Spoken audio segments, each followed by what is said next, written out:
So breathing and exchange of gases, ये जो chapter है 11th की बायोलॉजी का है। तो ये वाला चैप्टर हम फिर से लाइन बाय लाइन एनसीईआरटी से करेंगे, क्योंकि नीट हमेशा क्वेश्चंस एनसीईआरटी से ही पूछता है और आपको एनसीईआरटी के बाहर जाना ही नहीं है। और चैनल को ज़रूर सब्सक्राइब कीजिए ताकि आपको आने वाली जो वीडियोस हैं सबसे पहले मिले। तो स्टार्ट करते हैं हमारे चैप्टर को। कहते हैं कि as you have read earlier that oxygen is utilized by the organisms indirectly break down simple molecules like glucose, amino acids, fatty acids and extra, है ना। तो ऑक्सीजन हमारी बॉडी में यूज़ होता है किसके लिए? रेस्पिरेशन के लिए, जो कि हमारी जो ग्लूकोज बॉडी में होता है, अमीनो एसिड्स जो होती है, फैटी एसिड्स होते हैं, इनको ब्रेक डाउन करके इनसे एनर्जी निकालता है। तो उसके लिए हमें क्या चाहिए? ऑक्सीजन चाहिए, ठीक। तो एनर्जी चाहिए to perform various activities.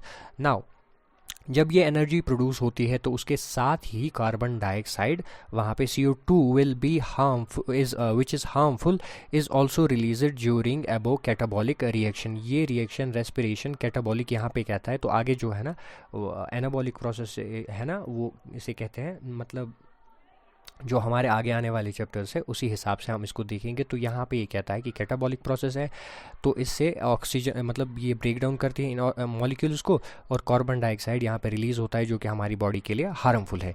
Now it is therefore evident that O2 has to be continuously provided to the cells and CO2 produced by the cells have to be released out. This process of exchange of O2 from atmosphere with CO2 produced by the cells is called breathing। तो ये जो हमारे जिस्म में जो है ना CO2 produce हुई है और ऑक्सीजन जो एटमॉस्फेयर में प्रेजेंट है, तो ऑक्सीजन को हम ब्रीद इन करते हैं और CO2 को ब्रीद आउट करते हैं, और इसी प्रोसेस को हम ब्रीदिंग कहते हैं, या कॉमनली हम इस प्रोसेस को रेस्पिरेशन कहते हैं। तो कहते हैं कि place your hands on your chest, you will feel chest moving up and down, you know that it is due to breathing. जब हम अपने चेस्ट पे हाथ रखते हैं and when we start breathing, तो हमारा चेस्ट हम फील करते हैं कि ऊपर और नीचे जाता है। तो ये ऊपर और नीचे क्यों जाता है? क्योंकि हम ब्रीदिंग करते हैं। ये एक फिजिकल प्रोसेस है और केमिकल प्रोसेस भी इसमें होती है। तो आप अभी याद रख लो कि ये ठीक है ना, नॉर्मल है, याद नहीं करना है इसको, है ना। हाउ डू वी ब्रीथ, ये क्वेश्चन अराइज होता है। The respiratory organs and the mechanisms of breathing are described in the following sections. यहाँ पे जो है ना इसके बाद ये सारा कुछ दिया हुआ है। तो रेस्पिरेटरी ऑर्गन्स, तो वो ऑर्गन्स जो हमारी रेस्पिरेशन में मदद करते हैं, तो वो कौन कौन से है? तो यहाँ पे लिखा है कि mechanism of breathing very among different organisms. जो हमारे पास अलग अलग ऑर्गेनिजम्स हैं, एनिमल्स हैं, उनमें different types of mechanisms perform होते हैं किसके लिए? रेस्पिरेशन या ब्रीदिंग के लिए, डिपेंडिंग मेनली अपॉन हैबिटेट। ये भी याद रख लो, हैबिटेट पे वो रहता है कहाँ है, इस पे डिपेंड करता है। लेवल्स ऑफ ऑर्गेनाइजेशन, वो सेलुलर लेवल उनकी है या ऑर्गन लेवल है, टिश्यू लेवल है, organ system level of organization उनकी बॉडी है, इस पे भी डिपेंड करता है। लोअर इन्वर्टिब्रेटस, देखो हमारी जो फाइलम्स है ना, उनमें इन्वर्टिब्रेट्स जो फाइलम्स आते हैं, वर्टिब्रेट्स अलग है, इन्वर्टिब्रेट्स अलग है। लाइक स्पॉन्जेस जो है, स्पॉन्जेस पॉरीफेरा में आते हैं, सीलेंट्रेट्स टीनोफोरा में आते हैं, प्लेटीहेल्मिन्थेस, फ्लैटवर्म्स। ये तीनों जो है दे exchange O2 with CO2 bye simple diffusion. इनमें डिफ्यूजन होता है इनकी body surface over their entire body surface से, है ना। उनकी बॉडी सरफेस से ये चीज़ें डिफ्यूज़ होती है, ये गैसेस डिफ्यूज़ होती है ना। अर्थवर्म्स जो है ना, अर्थवर्म हमारी जो है ना यूज़ मॉइस्ट क्यूटिकल, इनकी जो बॉडी सरफेस है उस पर मॉइस्ट क्यूटिकल प्रेजेंट होती है। एंड इंसेक्ट्स जो हमारे आर्थ्रोपोड्स है, इंसेक्ट्स है, हैव नेटवर्क ऑफ ट्यूब्यूल्स, ये आप कॉकरोच में भी पढ़ोगे, जिसे हम ट्रैकियल ट्यूब्स कहते हैं, जो उनकी बॉडी में प्रेजेंट होती है to transport atmospheric air within the body. Okay, ठीक है। Now special vascular structures, vascularized structures called gills. Gills कहाँ पे प्रेजेंट होती है? इस रेस्पिरेशन गिल्स की मदद से होती है, इसको हम ब्रैंकियल रेस्पिरेशन कहते हैं। इसको भी याद रख लो। Are used by the most of the aquatic arthropods, जो हमारे आर्थ्रोपोड्स है जो पानी में रहते हैं, तो वो ज़्यादा से ज़्यादा गिल्स का यूज़ करते हैं। उनमें majority of the arthropods gills का यूज़ करते हैं। एंड मोलस्कुस, है ना, मोलस्कुस जो हमारे पास ये फाइलम दूसरा आता है, मोलस्का फाइलम, उसमें जो ऑर्गेनिजम्स आते हैं वो भी गिल्स का यूज़ करते हैं, किसके लिए? रेस्पिरेशन के लिए, ठीक। Whereas vascularized bags called lungs, जिसे हम पल्मोनरी रेस्पिरेशन कहते हैं, जो कि किसकी वजह से होती है, लंग्स की वजह से, जिसे हम पल्मोनरी रेस्पिरेशन कहते हैं। Used by the terrestrial forms of the exchange of gases, मतलब टेरेस्ट्रियल फॉर्म्स जो होते हैं ना, जो लैंड पे रहते हैं, वो किसको यूज़ करते हैं, अपने लंग्स को। वेस्कुलराइज्ड बैग्स होते हैं, जिस रेस्पिरेशन को हम पल्मोनरी रेस्पिरेशन कहते हैं, इसको भी याद रख लो। नाउ एमंग वर्टिब्रेट्स, अब वर्टिब्रेट्स की बात करें, फिशेस यूज़ गिल्स, जो हमारी मछलियाँ हैं वो गिल्स का यूज़ करते हैं, ब्रैंकियल रेस्पिरेशन। वायरस एम्फीबियंस, जो एम्फीबियंस होते हैं, जैसे क्रोकोडाइल है हमारे पास, फ्रॉग है, रेप्टाइल्स है, ठीक है ना। एम्फीबियन में कौन आता है, हमारी फ्रॉग आती है, रेप्टाइल्स में हमारी क्रोकोडाइल आती है। बर्ड्स की बात करें या मैमल्स जो है ना, रेस्पायर थ्रू लंग्स, ये भी पल्मोनरी रेस्पिरेशन करते हैं। Amphibians like frogs can respire through, ये इंपॉर्टेंट पॉइंट है, can respire through their moist skin, cutaneous respiration also, ये मॉइस्ट स्किन के थ्रू भी रेस्पायर कर सकते हैं फ्रॉग्स, जो हमने पिछले वीडियो में देखा था, और अपनी बकल कैविटी के थ्रू भी कर सकते हैं, और इनके पास लंग्स भी होते हैं, उनके थ्रू भी करते हैं, ठीक। नाउ अब चलते हैं ह्यूमन रेस्पिरेटरी सिस्टम पे, ये बहुत इंपॉर्टेंट है, इसको भी अच्छे से पढ़ना है हमको, ठीक है। देखो, we have pair of external nostrils, जो हमारी नाक होती है यहाँ पे नॉस्ट्रल होता है, दूसरा नॉस्ट्रल वहाँ से होता है, इनको हम नॉस्ट्रल्स कहते हैं। तो pair of external nostrils opening out above the upper lips, ये हमारे लिप्स है, यहाँ पे नाक है, यहाँ पे नॉस्ट्रल्स है, यहाँ पे ओपन होते हैं। It leads to a nasal chamber, फिर यहाँ से एक नेजल चैम्बर बनता है, ठीक है, nasal chamber through the nasal passage. फिर ये नेज़ल चैम्बर यहाँ पे बनता है, तो ये नेज़ल पैसेज है, यहाँ से ये ओपन होता है, ठीक। The nasal chamber opens into pharynx, फिर यहाँ से हमारा फेरेंक्स आ जाता है, ठीक। A portion which is common to passage for food and air, यहाँ से फूड भी जाता है, एयर भी जाता है, तो इसके बाद फूड और एयर की डायरेक्शन, हमारी जो पाथ्स होती है ना, ये अलग होती है। The pharynx opens into larynx region, pharynx open होता है लैरिंक्स रीजन में, ठीक, जिसे हम इनटू ट्रैकिया, फिर यहाँ से ट्रैकिया स्टार्ट होती है, यहाँ से फूड पाइप जाते हैं इसोफेगस जिसे हम कहते हैं, ठीक। लैरिंक्स इज कार्टिलेजिनस, लैरिंक्स जो है ना, ये कार्टिलेजिनस, जैसे हमने देखी है बोन देखी है, कार्टिलेज देखी है, स्पेशलाइज्ड कनेक्टिव टिश्यू है कार्टिलेज, तो कार्टिलेजिनस बॉक्स होता है, ठीक, which helps in sound production, तो साउंड प्रोडक्शन कौन करता है, लैरिंक्स, ठीक। ये किसका बना होता है, कार्टिलेजिनस बॉक्स है, ठीक। Hence it's called sound box, इसीलिए हम इसको साउंड बॉक्स कहते हैं। तो ड्यूरिंग स्वेलोइंग, जब हम मतलब जो हमने खाना खाया, चबाया, जब हम उसको नीचे ले जाते हैं इसोफेगस की तरह, तो ग्लोटिस जो कि है ना, is covered by a thin elastic cartilaginous flap epiglottis to prevent the entry of food into the larynx. देखो, ये हमारा लैरिंक्स है, तो यहाँ पे ओपनिंग है जिसे हम ग्लोटिस कहते हैं, और यहाँ पे एक थिन इलास्टिक फ्लैप होती है जिसे हम एपिग्लोटिस कहते हैं। जब हम फूड अंदर लेते हैं अपने इसोफेगस की तरफ, और फेरेंक्स रीजन में जब ये जाता है तो कॉमन पैसेज है, तो लैरिंक्स अपने ये ग्लोटिस को कवर करता है किससे, थिन इलास्टिक फ्लैप से, जिसे हम एपिग्लोटिस कहते हैं। ये कवर हुआ तो इसमें फूड नहीं जाएगा, तो हमारी फूड मतलब लैरिंक्स में नहीं जाएगी। नाउ ट्रैकिया की बात करें, trachea is a straight tube extending up to the mid thoracic cavity. देखो, ये हमारी बॉडी अगर है, ये हमारी बॉडी है, तो इसे हम यहाँ पे, ये है ना, ये हमारी लिम्स है, तो ये हमारी एब्डोमेन है, तो ये थोरैक्स रीजन है। जब हमारी ट्रैकिया यहाँ तक आती है, तो मिड थोरैक्स जब आती है, तो यहाँ पे ये डिवाइड होती है दो हाल्स में, ठीक है। So which divides at the level of, तो मिड थोरैसिक लेवल तक जब हमारी ट्रैकिया पहुँच जाती है, तो it divides into two primary bronchi, ठीक, left and right primary bronchi में डिवाइड होती है। वायर कहाँ पे, फिफ्थ थोरैसिक वर्टिब्रे, हाँ, जो हमारी वर्टिब्रे है थोरैसिक वर्टिब्रे, इसके फिफ्थ जब आती है, फिफ्थ नंबर आता है थोरैसिक वर्टिब्रे का, तो वहाँ पे ये डिवाइड होती है left and right primary bronchi में। तो यह हमारी ट्रैकिया, फिर left primary bronchi, right primary bronchi, each bronchi undergoes repeated divisions, हर एक ब्रोंकाई रिपीटेड डिविजन्स में होती है, अलग अलग, मतलब इसमें डिवाइड होते हैं, बहुत सारी ब्रांच निकलती हैं, to form secondary tertiary bronchi and bronchioles. Primary bronchi, secondary bronchi, tertiary bronchi, और यहाँ पे ब्रोंकियोल्स बनती है, ending up in a very thin terminal bronchioles, last में टर्मिनल ब्रोंकियोल्स बनाते हैं। द ट्रैकिया, हमारी ट्रैकिया, ये है ट्रैकिया, ठीक। प्राइमरी ब्रोंकाई, यहाँ से एक ब्रोंकाई निकली प्राइमरी ब्रोंकाई, सेकेंडरी ब्रोंकाई, यहाँ से एक और ब्रोंकाई निकली सेकेंडरी ब्रोंकाई। अब टर्शरी ब्रोंकाई, इसकी ब्रांच हो गई tertiary bronchi. And initial bronchioles are supported by incomplete cartilaginous rings, इसको भी याद कर लो। यहाँ पे देख सकते हो ना, इनकम्प्लीट कार्टिलेजिनस रिंग्स है ना यहाँ पे, तो ये इसको प्रोवाइड करते हैं सपोर्ट। क्यों करते हैं? जब हम एयर इनटेक करते हैं, अगर हमारे पास ये कार्टिलेजिनस रिंग्स नहीं होते तो हमारी फूड पाइप कोलैप्स हो जाती है, क्रश हो जाती। तो इसीलिए इसमें ये एक स्ट्रक्चरल सपोर्ट देने के लिए हम यहाँ पे कार्टिलेजेस का यूज़ किया जाता है हमारी ब्रोंकाई में, ठीक है ना। तो each terminal bronchi gives rise to number of very thin irregular walled vascularized bag like structures called alveoli। बहुत इंपॉर्टेंट पॉइंट है। जब ये टर्मिनल ब्रोंकाई आया ना हमारे पास, तो ये टर्मिनल ब्रोंकाई देखो, primary bronchi, secondary bronchi, tertiary bronchi, initial bronchial and terminal bronchi, यहाँ पे हमारा एक वेस्कुलराइज्ड बैग लाइक स्ट्रक्चर को मतलब प्रोवाइड करता है हमको, जहाँ से हमारी गैसेस का डिफ्यूजन होता है, ठीक। तो हमने यहाँ पे क्या देखा? प्राइमरी ब्रोंकाई है, सेकेंडरी ब्रोंकाई है, टर्शियरी ब्रोंकाई है एंड इनिशियल ब्रोंक्यूल्स है, ठीक है ना, यहाँ पे and initial bronchioles.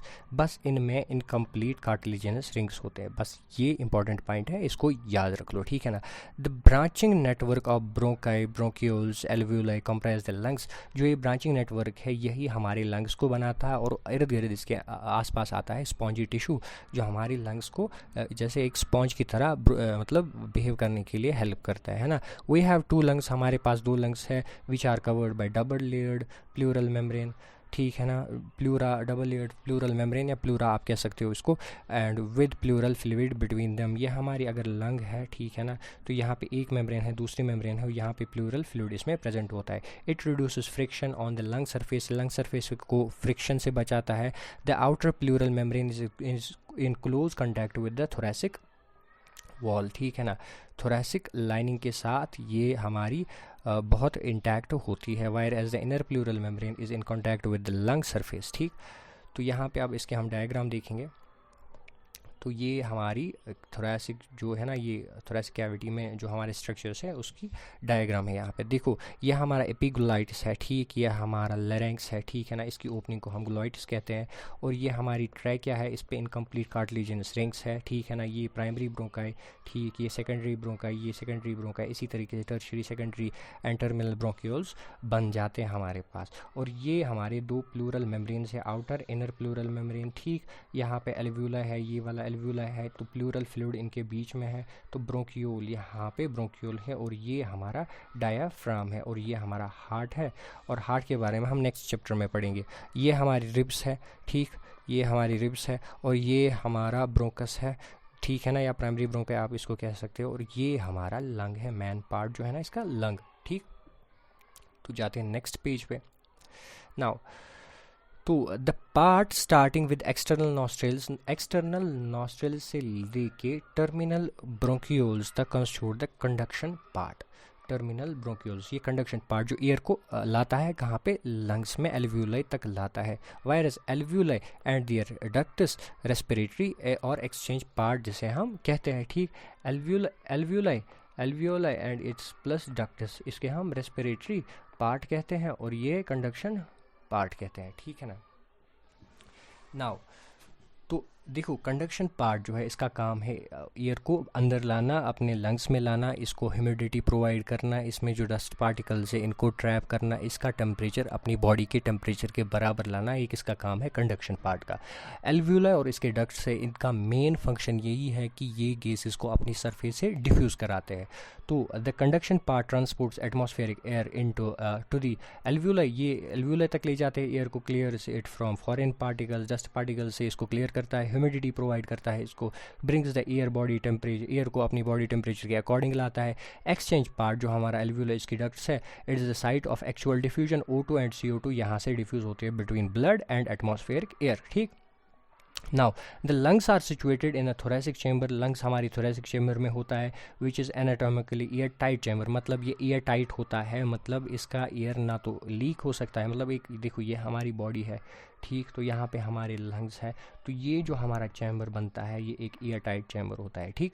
The thoracic chamber is formed dorsally by the vertebral column, हमारे पीछे, और ये वर्टिब्रल कॉलम से बना होता है। फ्रंट वेंट्रली ये हमारी स्टर्नम एंड रिब्स से बना होता है, ये हमारे रिब्स है, स्टर्नम और रिब्स। और नीचे हमारा एक डोम शेप्ड डायाफ्राम होता है जो कि एक मस्कुलर स्ट्रक्चर है जो कि प्रोवाइड करता है हमारी थोरेसिक वॉल्यूम को चेंज करने में हेल्प करता है। Ventrally by the sternum, laterally by the ribs and on the lower side यहाँ पे ये डोम शेप डायाफ्राम, मतलब बैक साइड से हमारी थोरेसिक, डॉर्सल साइड से हमारी वर्टिब्रल कॉलम है, तो फ्रंट साइड से हमारी स्टर्नम है, वेंट्रल साइड से स्टर्नम है, लेटरल साइड से रिब्स है, और नीचे मतलब नीचे जो है ना यहाँ पे हमारा डायाफ्राम है, ठीक। The anatomical setup of the thoracic is such that a change in the volume of the thoracic cavity will be reflected in the lung pulmonary cavity। देखो ये अगर हमारे पास एक लंग है और ये हमारा एयर टाइट चैम्बर है, तो यहाँ पे अगर हम ये डायाफ्राम को टाइट कर, ये मतलब रिलैक्स करते, डायाफ्राम ऊपर जाएगा, इसकी वॉल्यूम घट जाएगी, ठीक है। तो यहाँ की वॉल्यूम जो है ये घट जाएगी, दैट मीन्स इसका वॉल्यूम भी घट जाएगा, प्रेशर बढ़ जाएगा, ये एयर बाहर निकालेगा। जब डायाफ्राम नीचे आएगा, ये वॉल्यूम जो है ना ये बढ़ जाएगी, अंदर वाली वॉल्यूम बढ़ जाएगी, प्रेशर डिक्रीज़ होगा तो ये एयर अंदर लेगा, ठीक है। सो such an arrangement is essential for breathing as we cannot directly alter the pulmonary volume। क्योंकि हम अपने लंग्स की वॉल्यूम डायरेक्टली चेंज नहीं कर सकते, इसीलिए हम बाकी जो एडिशनल मसल्स हैं उनका हेल्प लेके हम इसकी वॉल्यूम को चेंज करवाते हैं, ना कि ये खुद चेंज होता है, ठीक है ना। The respiration involves the following steps. ये स्टेप्स याद कर लो सीक्वेंस के हिसाब से, क्योंकि एग्जाम में पूछे जाते हैं। नंबर 1 स्टेप जो है breathing and pulmonary ventilation, by which atmospheric air is drawn in and CO2 rich alveolar air is released out, ठीक। तो हम जब ब्रीथ इन करते हैं या ब्रीथ आउट करते हैं तो इसे हम, ये फर्स्ट स्टेप है, मतलब एयर इनटेक या एयर एक्सपायर करते हैं, तो इसे हम कहते हैं ब्रीदिंग, ये फर्स्ट स्टेप है। नेक्स्ट है डिफ्यूजन ऑफ गैसेस। जब हमने एयर अंदर लिया तो अपने लंग्स में एयर है तो ये एल्वुलर तक पहुंच जाएगा, इसके बाद होता है डिफ्यूजन। CO2 ब्लड में मिक्स होती है, CO2 ब्लड से बाहर निकलती है, O2 ब्लड में मिक्स होती है अक्रॉस द एल्वुलर मेम्ब्रेन, ठीक। जब ब्लड डिफ्यूज़ हुआ तो उसके बाद ट्रांसपोर्टेशन गैसेस का होता है ब्लड की हेल्प से। नाउ डिफ्यूजन, ये सेकंड स्टेप, थर्ड स्टेप, अब डिफ्यूजन होता है O2 एंड CO2 कहाँ पे, ब्लड और टिश्यूज़ पे। टिश्यूज़ O2 लेते हैं, CO2 बाहर देते हैं, ब्लड वापस ले जाता है इसको लंग्स के ओर, ठीक है। ये फोर्थ स्टेप। अब फिफ्थ स्टेप की बात, यूटिलाइजेशन। O2 यूज़ होता है कैटाबॉलिक रिएक्शंस में and resultant release of CO2 cellular respiration as delta, ये उसके बाद देखेंगे हम, ठीक। Now mechanism of breathing. Mechanism of breathing involves 2 stages. Breathing में हमारी 2 स्टेजेस है। इंस्पिरेशन, जब हम एयर इनटेक करते हैं, during which atmospheric air is drawn in and expiration, जब by which the alveolar air is release out, जब हम ये हमारे लंग में जो एयर है जिसको हम बाहर निकालते हैं तो इसको हम एक्सपायरेशन करते हैं। The movement of air into and out of the lungs is carried out by the creating special pressure gradients between lungs and atmosphere और लंग्स में हम प्रेशर ग्रेडियंट्स प्रोवाइड करते हैं। मतलब अगर हमारे लंग्स में प्रेशर कम है, एटमॉस्फेयर में ज़्यादा है, तो एटमॉस्फेयर से एयर आएगी लंग्स में। अगर लंग्स में प्रेशर ज़्यादा है, एटमॉस्फेयर में प्रेशर कम है, तो लंग्स से एयर जाएगी कहाँ पे, एटमॉस्फेयर में, ठीक। तो हम इसको प्रोवाइड करवाते हैं हमारी स्पेशलाइज्ड मसल से। देखो, inspiration can occur if the pressure with in the lung is intrapulmonary pressure is less than atmospheric pressure. जब एटमॉस्फेरिक प्रेशर से कम हमारा पल्मोनरी प्रेशर, इंट्रापल्मोनरी प्रेशर होगा, तभी जाके एयर हमारे लंग्स में जाएगी। There is negative pressure gradient, याद कर लो, in the lungs negative pressure gradient, मतलब उससे कम प्रेशर है तो जब हम चेंज लेते हैं तो नेगेटिव आती है, negative pressure gradient in the lungs with respect to the atmosphere. Similarly the expiration takes place when the intrapulmonary pressure is higher than the atmospheric, same उसके अपोजिट, ठीक। The diaphragm and specialized set of muscles, external and internal intercostal muscles, जो हमारी ribs के बीच में फंसी होती है मसल्स, इन्हें हम कहते हैं इंटरकोस्टल मसल्स। जो बाहर होती है एक्सटर्नल और जो अंदर होती है इंटरनल इंटरकोस्टल मसल्स, ठीक। Between the ribs help in generation such gradient. ये ग्रेडियंट्स कौन प्रोवाइड करती है, यही मसल्स। डोम की मूवमेंट, डोम शेप मसल जो है डायाफ्राम, उसकी मूवमेंट, या हमारी कोस्टल इंटरकोस्टल मसल्स है, इनका मूवमेंट हमारी हेल्प करता है ये ग्रेडियंट्स बनाने में। तो inspiration is initiated by the contraction of the diaphragm. जब हम देखो हमारा रिलैक्स स्टेज में डायाफ्राम ऐसे होता है, जब ये कॉन्ट्रैक्ट होता है तो इसकी पोजीशन यहाँ पे आती है, तो वॉल्यूम इंक्रीज हुई यहाँ पे, तो वॉल्यूम इंक्रीज, प्रेशर डिक्रीज, तो एटमॉस्फेरिक प्रेशर ज़्यादा, तो एयर अंदर आएगी, ठीक। increases with increase in volume of the thoracic chamber in the anterior posterior, ये anterior ये पोस्टीरियर एंटीरियर पोस्टीरियर सर्फ ये पोजीशन में एक्सिस में ये प्रेशर, ये मतलब हमारी वॉल्यूम चेंज करता है जिसकी वजह से प्रेशर डिक्रीज होता है। The contraction of the external intercostal muscle, जो एक्सटर्नल इंटरकोस्टल मसल्स है ना, ये कॉन्ट्रैक्ट होती है, that lifts up the ribs, ये रिब्स को लिफ्ट अप करते हैं जिसकी वजह से हमारी वॉल्यूम इंक्रीज होती है, और रिब्स को लिफ्ट करता है, स्टर्नम को लिफ्ट करता है, causing an increase in the volume of the thoracic chamber, जिससे हमारी थोरेसिक चैम्बर की वॉल्यूम इंक्रीज होती है in the dorso ventral position, हमारा आगे और पीछे वाली जो साइड है ना, इस एक्सिस, इस पोजीशन में हमारी वॉल्यूम इंक्रीज़ होती है। कहाँ की? थोरेसिक चेम्बर की, ठीक है ना। The overall increase in the thoracic volume overall increase हुई, causes similar increase in the pulmonary volume, इसी तरीके से पल्मोनरी वॉल्यूम इंक्रीज हुई।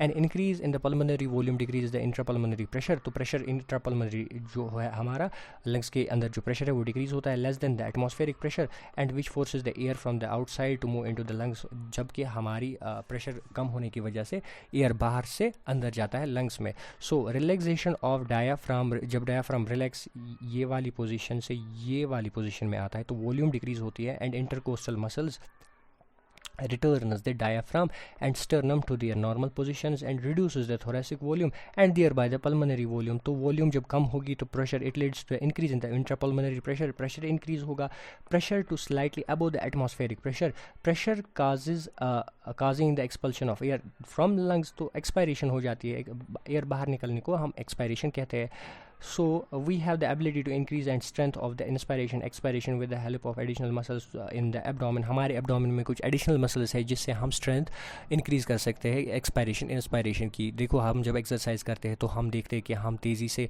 हम ये सांस अंदर लेते हैं, बाहर लेते हैं, या डीप कभी हम सांस लेते हैं, तो किसकी मदद से? abdominal muscles जो है उनकी मदद से। ऑन एन एवरेज, ये याद कर लो यहाँ पे भी, एक नॉर्मल ह्यूमन बीइंग 12 से 16 बार 12 to 16 टाइम्स एक मिनट में ब्रीद इन ब्रीद आउट करता है, ठीक है ना। इसे हम हेल्दी ह्यूमन मान लेते हैं। The volume of air involve in the breathing movement can be estimated by using the spirometer. Spirometer एक इंस्ट्रूमेंट है जिसकी हेल्प से हम देख सकते हैं कि आदमी एक ब्रीदिंग में कितना एयर इनटेक करता है या बाहर निकालता है, इसको हम देखते हैं। स्पायरोमीट्री ये हमारी क्लिनिकल असेसमेंट में बहुत यूज़ आता है, मतलब हम देखते हैं कोई डिजीज़ मत है लंग में इस पेशेंट को, तो ये हमारी यूज़ आता है। इसी तरीके से यहाँ पे ये डायग्राम्स दी हुई है, देखो ये लिफ्ट किया गया है रिब्स एंड स्टर्नम को ऊपर, ये कॉन्ट्रैक्ट हुई तो इस वाली पोजीशन, तो वॉल्यूम बढ़ी, प्रेशर घटा तो बाहर से बाहर से एयर अंदर आएगी। इसका अपोजिट यहाँ पे है, लिफ्ट, ये रिब्स एंड स्टर्नम नीचे आई अपनी पोजीशन पे, डोम शेप डायाफ्राम रिलैक्स होके ये वाली शेप में चला गया, वॉल्यूम डिक्रीज हुई, प्रेशर इंक्रीज हुआ तो एयर बाहर निकलेगी, ठीक। नाउ अब रेस्पिरेटरी वॉल्यूम्स की बात करते हैं एंड कैपेसिटीज। देखो टाइडल वॉल्यूम क्या है? वॉल्यूम ऑफ एयर इंस्पायर्ड और expired during a normal respiration, it is approximately 500 millilitre. A healthy human can inspire और expire approximately 6000 to 8000 millilitre of air per minute. देखो हमें पता है एक नॉर्मल आदमी 12 से 16 बार ब्रीदिंग करता है एक मिनट में, और एक मिनट में टाइडल वॉल्यूम कितनी है, मतलब एक नॉर्मल ब्रीद इन करने में कितना एयर अंदर लेता है एक आदमी अपने लंग्स में, जिसे हम टाइडल वॉल्यूम कहते हैं, वो है 500 ml। तो इनको हम 500 ml से मल्टीप्लाई करते हैं, ये बनेगा 6000, ठीक, और ये बनेगा 8000, ठीक, इतना ml यही पे दिया हुआ ना हमारे यहाँ पे। तो इसी तरीके से inspiratory reserve volume, a person can inspire by a forceful inspiration, this average between 2500 millilitre to 3000 millilitre. मतलब आपने एक टाइडल वॉल्यूम ली, मतलब सांस अंदर ली, 500 ml लिए, उसके बाद आप एक्स्ट्रा एयर कितना इनटेक कर सकते हो, इसे हम कहते हैं इंस्पायरेटरी रिजर्व वॉल्यूम, और वो कितना है यहाँ पे डेटा दिया हुआ है, इसको भी याद कर लो। अब एक्सपायरेटरी रिजर्व वॉल्यूम, अब हमने टाइडल वॉल्यूम, हम इसे भी कह सकते हैं कि हमने नॉर्मली ब्रीद आउट कितना किया। जब हमने ब्रीद आउट 500 ml किया तो हमारे लंग्स में कुछ एयर एक्स्ट्रा होती है, तो हम उसको भी बाहर निकालते हैं, तो उसे हम कहते हैं फोर्सफुली उसको बाहर निकालते हैं, तो उसे हम कहते हैं क्या कहते हैं, एक्सपायरेटरी रिजर्व वॉल्यूम, ठीक। वो कितनी होती है 1000 मिलीलीटर से 1100 मिलीलीटर तक, ठीक। नाउ उसके बाद होती है रेजिडुअल वॉल्यूम। रेजिडुअल वॉल्यूम क्या होती है? जब आप एक्सपायरेटरी रिजर्व वॉल्यूम भी बाहर निकालते हो, मतलब आप अपने एक्सट्रीम होके पूरा एयर अपने लंग से बाहर निकालते हो, तो वहाँ पे जो एयर बचता है वो आप बाहर नहीं निकाल सकते, वो हमेशा वहीं पे रहता है, जिसे हम कहते हैं रेजिडुअल वॉल्यूम। वो कितना होता है 1100 मिलीलीटर से 1200 मिलीलीटर, ये भी याद रख लो, ये हमेशा हमारे लंग्स में रहता है। अब हम इन वॉल्यूम्स को ऐड अप करके अपने लंग्स की कैपेसिटी को बना सकते हैं। नाउ अब हम इन वॉल्यूम्स को एड अप करके हम कुछ कैपेसिटीज़ डिफाइन करते हैं अपने लंग्स की। तो वो कैपेसिटीज़ क्या है वो एक एक करके हम यहाँ पे देखते हैं। एक तो ये है, दूसरी ये है, तीसरी ये है और फोर्थ वन ये वाली है, ठीक है। तो इंस्पायरेटरी कैपेसिटी आईसी कह सकते हैं, आईसी या इंस्पायरेटरी कैपेसिटी वो क्या होती है, total volume of air that a person can inspire after a normal expiration. देखो एक पर्सन जब एक्सपायर करता है टाइडल वॉल्यूम, तो वो जब उसके बाद हवा अंदर लेता है तो वो कितनी हवा लेगा उसे हम कहते हैं इंस्पायरेटरी कैपेसिटी। और वो कितनी होती है, एक तो होती है टाइडल वॉल्यूम, एक तो वो टाइडल वॉल्यूम खुद अंदर ले जाएगा और उसके बाद इंस्पायरेटरी रेजिडुअल वॉल्यूम जो कि हम फोर्सफुल इंस्पायरेशन कर सकते हैं। ये टोटल इंस्पायरेटरी कैपेसिटी हो गई, ठीक। तो फिर क्या है, फिर है एक्सपायरेटरी कैपेसिटी। ये कितना एक्सपायर कर सकता है आफ्टर ए नॉर्मल इंस्पायरेशन। एक तो ये टाइडल वॉल्यूम बाहर निकालेगा, एक तो मतलब एक्सपायरेटरी रिजर्व वॉल्यूम बाहर निकालेगा। तो ये दोनों एड अप करके बनाते हैं एक्सपायरेटरी कैपेसिटी। इसके बाद है फंक्शनल रेजिडुअल कैपेसिटी। रेजिडुअल जो रिजाइड करती है इनसाइड लंग्स, तो फंक्शनल जो कि फंक्शन करती है वो क्या है, expiratory reserve volume and residual volume जो हमेशा हमारे लंग्स में रहती है उसे रेजिडुअल वॉल्यूम कहते हैं। और एक्सपायरेटरी रिजर्व वॉल्यूम जो कि हम फोर्सफुल एक्सपायरेशन से बाहर निकाल सकते हैं। अगर हम फोर्सफुल एक्सपायरेशन ना करें तब वो हमारे लंग्स में ही रहती है, तो इसीलिए इन दोनों को रेजिडुअल कहते हैं। और फंक्शनल रेजिडुअल कैपेसिटी यही फंक्शन करते हैं हमारे लंग्स में, ठीक। Now vital capacity. Vital capacity क्या है, maximum amount of volume of air a person can breathe in after a forced expiration. जब एक पर्सन फोर्स्ड एक्सपायरेशन करेगा तो उसमें से क्या बाहर निकालेगा, एक तो टाइडल वॉल्यूम, दूसरी expiratory reserve volume, residual volume lung में ही रहेगी। तो उसके बाद वो कितना एयर ब्रीद इन कर सकता है उसके बाद, एक तो वो expiratory reserve volume breathe in करेगा, ठीक, ERV। फिर टाइडल वॉल्यूम 500 मिलीलीटर मतलब ब्रीद इन करेगा, और इंस्पायरेटरी रिजर्व वॉल्यूम जो कि फोर्स्ड इंस्पायरेशन से करेगा। ये तीनों एडअप करके बनाते हैं वाइटल कैपेसिटी। और या हम इसको कह सकते हैं volume of air that a person can breathe out after a forced inspiration, ठीक। Now total lung capacity TLC, total lung capacity is residual volume जितनी वॉल्यूम लंग में है, एक्सपायरेटरी रिजर्व वॉल्यूम ये भी लंग में है, टाइडल वॉल्यूम जो हम इंस्पायर कर सकते हैं, और एंड इंस्पायरेटरी रेजिडुअल वॉल्यूम, ठीक। ये हम ये भी मतलब इनटेक कर सकते हैं। तो ये तीन मिल के, ये चार मिल के बनाते हैं हमारी टोटल लंग कैपेसिटी। या हम ये और ये इन तीनों को कहते हैं वाइटल कैपेसिटी, और ये हमारी रेजिडुअल वॉल्यूम इसके साथ एडअप होती है। ये दोनों मिल के बनाते हैं हमारा क्या, total lung capacity. Now exchange of gases. Exchange of gases बहुत ही इंपॉर्टेंट है, ठीक। Now alveoli are the primary sites of exchange of gases, ठीक। एल्वियोलाई में ही हमारी गैसेस का एक्सचेंज होता है क्योंकि वो थिन वॉल्ड होती है और वहाँ पे गैसेस का डिफ्यूजन होता है, ये हमने पहले भी देखा है, ठीक। Now exchange of gases also occur between blood and tissue. Blood और टिश्यू के बीच में एक्सचेंज होता है। O2 and CO2 are exchanged in the sites by simple diffusion mainly based on the pressure gradient और कंसंट्रेशन ग्रेडियंट, ठीक। ये pressure मतलब प्रेशर ज़्यादा है तो ये मूव करेगा ज़्यादा प्रेशर से कम प्रेशर तक गैसेस, ठीक।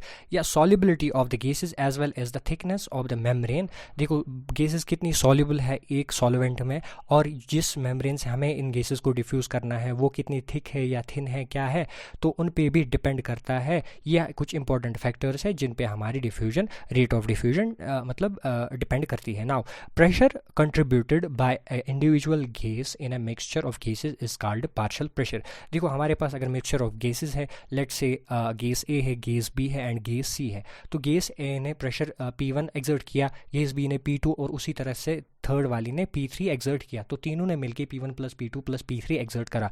But the P1 is pressure contributed by the gas A, तो इसका ये पार्शियल प्रेशर हुआ। इसी तरीके से पार्शियल प्रेशर ऑफ O2 इससे डिनोट करते हैं, partial pressure of CO2 PCO2 से डिनोट करते हैं, ठीक। Now, partial pressure of these two gases in the atmosphere, air and the two sides of the diffusion are given in the table। हमारे इस table में data दिया हुआ है। देखो एटमॉस्फेयर में O2 का पार्शियल प्रेशर 159 मिलीमीटर पर मरकरी, मिलीमीटर मरकरी होता है, mmHg, ठीक।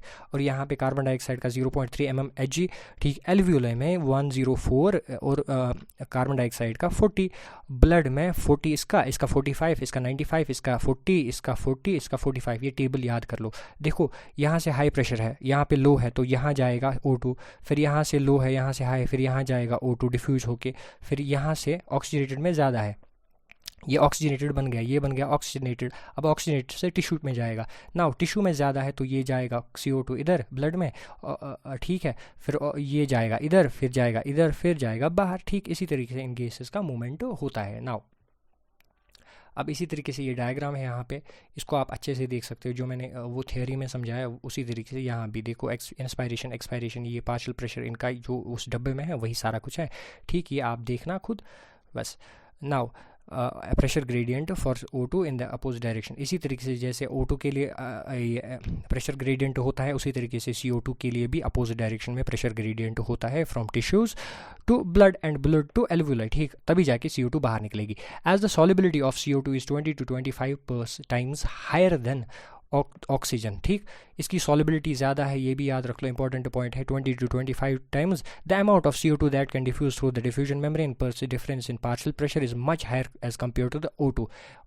कार्बन डाइऑक्साइड ज़्यादा डिफ्यूज होती है एज कम्पेयर टू O2। ठीक, now the diffusion membrane is made up of 3 major layers. जो डिफ्यूजन मेम्ब्रेन है, ये हमारी डिफ्यूजन मेम्ब्रेन है। ठीक, ये हमारी डिफ्यूजन मेम्ब्रेन है, ये हमारे 3 लेयर से बनी हुई है, namely the thin squamous epithelium of alveoli, ये हमारी एपिथेलियम ऑफ एल्वुलाई है, थिन स्क्वेमस है, सिंगल सेल्ड है। ठीक, the endothelium of the alveolar capillaries, ये हमारी कैपिलरीज है, ये हमारे यहाँ से ब्लड जा रहा है, इसका एंडोथीलियम ये है, और इनके बीच में बेसमेंट मेम्ब्रेन है, composed of thin basement membrane supporting the squamous epithelium and the basement membrane surrounding the single layer of the endothelial cells of the capillaries. जो मैंने बताया, यहाँ पे सिंगल लेयर, यहाँ पे सिंगल लेयर, ये एंडोथीलियल ऑफ द कैपिलरी की है, और ये एल्वुलर के, इनके बीच में बेसमेंट मेम्ब्रेन है। But the main thing is कि इनकी थिकनेस लेस देन 1 मिलीमीटर होता है। ठीक, ये भी आप याद रख लो, ये यहाँ पे दिया होता है ना, तभी जाके ये रेट ऑफ डिफ्यूजन बहुत बढ़िया तरीके से है। Therefore all the factors in our body are favourable for diffusion of O2 from alveolar to the tissues and from CO2 from tissues to the alveolar. Alveolar से O2 कहाँ जाएगा? Blood में, blood से tissues में, उसी तरीके से tissue से CO2 आएगा ब्लड में, ब्लड से एल्वुलर में, फिर हम एक्सक्रीट करेंगे इसको बाहर एटमॉस्फेयर में। ठीक, नाउ ट्रांसपोर्ट ऑफ गैसेस, ये इंपॉर्टेंट पैराग्राफ है, देखो। Blood is the medium of transport of O2 CO2, दोनों ब्लड से ट्रांसपोर्ट होते हैं। 97% of O2 is transported by RBCs। ठीक, RBCs जो है ना, 97% O2 RBC ट्रांसपोर्ट करती है। ठीक, द रिमेनिंग 3%, जो रिमेनिंग 3% है O2, ये dissolved in carries out in dissolved state through the plasma, ये प्लाज्मा इसको मतलब कैरी ऑन करता है। ठीक, बट CO2 के लिए 20 to 25% जो है ना RBCs ले जाती है। ठीक, 70% is carried by as bicarbonate HCO3 negative, इस तरीके से ली जाती है। कौन? RBC ले जाता है इसको भी, और about 7% is carried in the dissolved state in plasma, 7% plasma जाता है। ये भी टेबल याद कर लो, इंपॉर्टेंट टेबल है। ठीक, नाउ ट्रांसपोर्ट ऑफ ऑक्सीजन, अब ऑक्सीजन की ट्रांसपोर्ट देखेंगे। ठीक है ना, haemoglobin is the red coloured pigment, iron containing pigment present in the RBCs। O2 can bind with the haemoglobin in reversible manner to form oxy haemoglobin, ये हमारा haemoglobin molecule है। ठीक, यहाँ पे इसमें एक चेन होती है, अल्फा बीटा बीटा। ठीक, यहाँ पे iron 2 positive, iron 2 positive, iron 2 positive, iron 2 positive, यहाँ पे O2 बाइंड होता है, O2 बाइंड होता है, O2 बाइंड होता है, O2 बाइंड होता है। यही ये कहता है रिवर्सिबल मैनर में। ठीक है ना, जब ये ब्लड टिश्यू पे जाता है तो ये ब्रेक बॉन्ड्स होते हैं और O2 रिलीज होकर हमारी रेस्पिरेशन में काम आती है। Each haemoglobin molecule can carry maximum of 4 molecules of O2, 4 molecules of O2 ये कैरी करते हैं, जैसे मैंने यहाँ पे दिखाया। Binding of oxygen with the haemoglobin is primary related to the partial pressure of O2। Primarily ये किस पे डिपेंड करता है? जितना पार्शियल प्रेशर O2 का होगा उतनी ज़्यादा बाइंडिंग होगी। Partial pressure of CO2, hydrogen ion concentration, CO2 का partial pressure H positive ion की कंसनट्रेशन डिपेंड करती है, एंड टेम्परेचर पे भी डिपेंड करता है। आर द अदर फैक्टर्स, मतलब सेकेंडरी फैक्टर्स है which interfere with this binding. A sigmoid curve is obtained when the percentage saturation of hemoglobin is plotted against PO2। यहाँ पे हमने ये sigmoid curve दी हुई है ना, ये है ऑक्सीजन डिसोसिएशन कर्व। इसमें क्या है? Percentage saturation of the haemoglobin, कितना सेचुरेट हुआ है, किस पार्शियल प्रेशर पे, जितना पार्शियल प्रेशर ज़्यादा उतना ज़्यादा सेचुरेशन होगी। ठीक, 50% कहाँ पे होता है? It is around 26 mm of Hg, ये रखोगे याद। ठीक, now this curve is called the oxygen dissociation curve and is highly useful in the study of effect factors like partial pressure of CO2, H positive ion concentration on binding O2 with the haemoglobin in alveolar. Alveolar के पास क्या होता है? Where there is high PO2, partial pressure of O2 high होता है, partial pressure of CO2 लो होता है, less H positive ion concentration होता है, मतलब लेस एसिडिक नेचर वहाँ पे होता है, एंड लोअर टेम्परेचर वहाँ पे होता है, कहाँ पे, एल्वुलाई पे, तब जाके these factors are favourable for the formation of oxyhaemoglobin, तब जाके O2 बाइंड होता है किसके साथ, हीमोग्लोबिन के साथ। Now whereas in tissues, tissue पे आप देखोगे लो PCO2 होता है, पार्शियल प्रेशर O2 का कम होता है, पार्शियल प्रेशर CO2 का हाई होता है, H पॉजिटिव आयन की कंसंट्रेशन ज़्यादा होती है, मतलब एसिडिक ज़्यादा कंडीशंस वहाँ पे होती है, हाई टेम्परेचर होता है, the conditions are favourable for the dissociation of oxygen and from the oxyhaemoglobin, तो यहाँ पे ऑक्सीजन डिसोसिएट होता है। This clearly indicates the O2 gets bound to the hemoglobin in the lung surface and gets dissociated tissues, ठीक है ना। हर एक 100 ml of oxygenated blood जो होता है वो कितना डिलीवर करता है, 5 ml of O2 to the tissues under normal physiological conditions. ये चेंज भी हो सकता है according to the strain of the body, या बॉडी एक्सरसाइज कर रही है तब जाके चेंज होता है, ठीक। अब ट्रांसपोर्ट ऑफ कार्बन डाइऑक्साइड का देखो CO2 is carried out by the haemoglobin as carbaminohaemoglobin, ठीक, अबाउट 20 to 25% जो हमने ऊपर देखा था, ठीक। Now binding is related to the partial pressure of O2, ये भी बाइंड डिपेंड किस पे करती है इसकी binding, partial pressure of O2, but partial pressure of CO2, but partial pressure of O2 is major factor which could affect the binding, this binding, ठीक है ना। when partial pressure of CO2 is high, जब partial pressure CO2 का high होगा, partial pressure CO2 का low होगा, in the tissues more binding of carbon dioxide occurs, whereas the partial pressure of CO2 is low, तब जाके partial pressure of O2 is high in the alveoli, जहाँ पे इसका dissociation होता है, मतलब इसका ऑक्सीजन का जो हमने पाथ देखा था उसका रिवर्स है, ठीक ना। इसके बाद देखेंगे हो गया ये from carb amino hemoglobin takes place. Now CO2 is which is bound to the hemoglobin from the tissues delivered at the alveoli, फिर ये CO2 जो टिश्यू पे बाइंड करती है alveoli पे डिलीवर की जाती है। RBCs contain very high concentration of enzyme carbonic anhydrase, ये भी याद कर लो, and minute quantities of the same enzyme are present in plasma too. This enzyme facilitates the following reactions in this direction. देखो यहाँ पे ये कहाँ पे होता है, टिश्यू की सरफेस पे, देखो CO2 वाटर के साथ मिलता है, बनाता है ये बाइकार्बोनेट, फिर ये आइंस बनाते हैं यहाँ पे, ठीक। जब ये लंग सरफेस पे आता है तो ये सेम रिवर्स ऐसे हो जाता है, ठीक, और ये आउटसाइड बॉडी चला जाता है, ठीक, मतलब लंग इसको एक्सक्रीट कर देता है। Eight the tissue site wire partial pressure of CO2 is high, tissue site पे पार्शियल प्रेशर CO2 का हाई होता है ड्यू टू कैटाबॉलिज्म, वहाँ पे कैटाबॉलिज्म होता है, तो CO2 डिफ्यूज इनटू ब्लड, तो ब्लड में जाता है CO2 डिफ्यूज होके RBCs प्लाज्मा में and forms HCO3 negative ion and H positive जो हमने यहाँ पे देखा, ठीक। At the alveolar site partial pressure CO2 का लो होता है, the reaction proceed in the opposite direction जो हमने ऐसे देखी, and formation of CO2 and H2O occurs, thus the CO2 trapped as bicarbonate at the tissue level and transported to the alveoli is release out as CO2, फिर बाहर जाती है। अब same उसी के तरीके से 100 ml of deoxygenated blood delivers approximately 4 ml, वहाँ पे 5 था, यहाँ पे 4 ml of CO2 to the alveoli, ठीक। नाउ रेगुलेशन एंड रेस्पिरेशन, देखो human beings has significantly ability to maintain and moderate the respiratory rhythm centre suit the demands of the body and tissues, this is done by the neural system, specially ये neural system जो हमने CNS देखा, PNS देखा, वो सारे systems देखे, तो वही काम करते हैं इसको कंट्रोल करने में। The specialised centre present in the medulla oblongata, जिसे हम कहते हैं रेस्पिरेटरी रिदम सेंटर, ठीक, ये primarily responsible for this regulation, primarily यही रिस्पॉन्सिबल होता है इसको रेगुलेट करने में, ठीक। Now another center present in the pons region, ये pons region जो होता है ना, ये भी हमारे हाइंड ब्रेन का पार्ट होता है of the brain, called pneumotaxic centre, can moderate the functions of the respiratory rhythm centre, ये इसको मॉडरेट कर सकते हैं, ठीक है ना। The neural signals from this signal can reduce the duration of the, ये इंस्पायरेशन को, इसकी ड्यूरेशन को कम करती है, and thereby alter the respiratory rate बढ़ाती है, मतलब तेज़ सांसें इंसान ले जाता है, डीपनेस ब्रीथ की कम होती है, ठीक।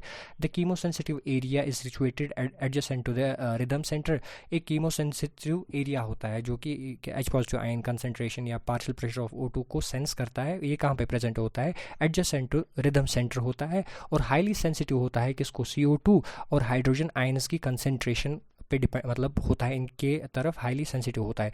तो increase in the substances can activate the centre, जब ये सब्सटेंस का मतलब इनकी कंसंट्रेशन इंक्रीज होती है तो ये इस सेंटर को एक्टिवेट करते हैं, which in turn can signal the rhythm centre, ये सिग्नल किसको भेजते हैं, रिदम सेंटर को, and make necessary adjustments in the respiratory process which the substances can be eliminated.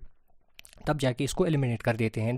Receptors associated with optic arch, ये भी याद रख लो, ठीक, एंड कैरोटिड आर्टरी, इन दोनों के साथ जो रिसेप्टर्स बाइंड होते हैं which recognise change in same CO2 जो है ना and H positive ion concentration, जैसे ये करता था वैसे ये भी करते हैं, इसको देखते हैं, फिर कुछ signal sense necessary signals to the rhythm centre और रेमेडियल एक्शंस के लिए, ठीक है ना, तो ये भी इसको एक्सक्रीट करवाने में मदद करते हैं एंड ठीक।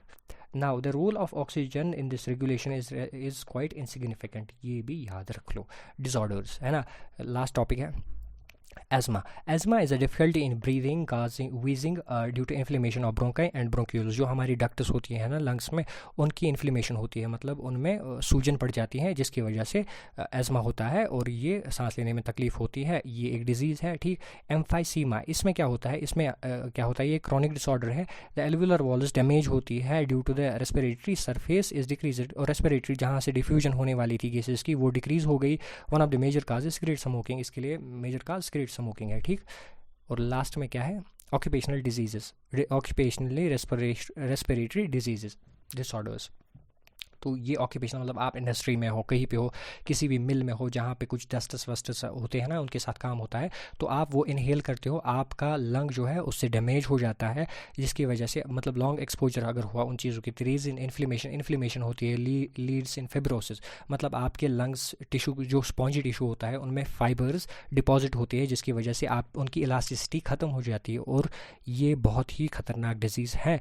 तो फिर ये जो है ना लंग डैमेज कर देती है। Workers in such industries should wear protective mask लगानी चाहिए। बस इतना ही था, thank you so much. Subscribe करिएगा चैनल को, और इसके बाद बहुत सारी NCERT वीडियोज़ आने वाली है।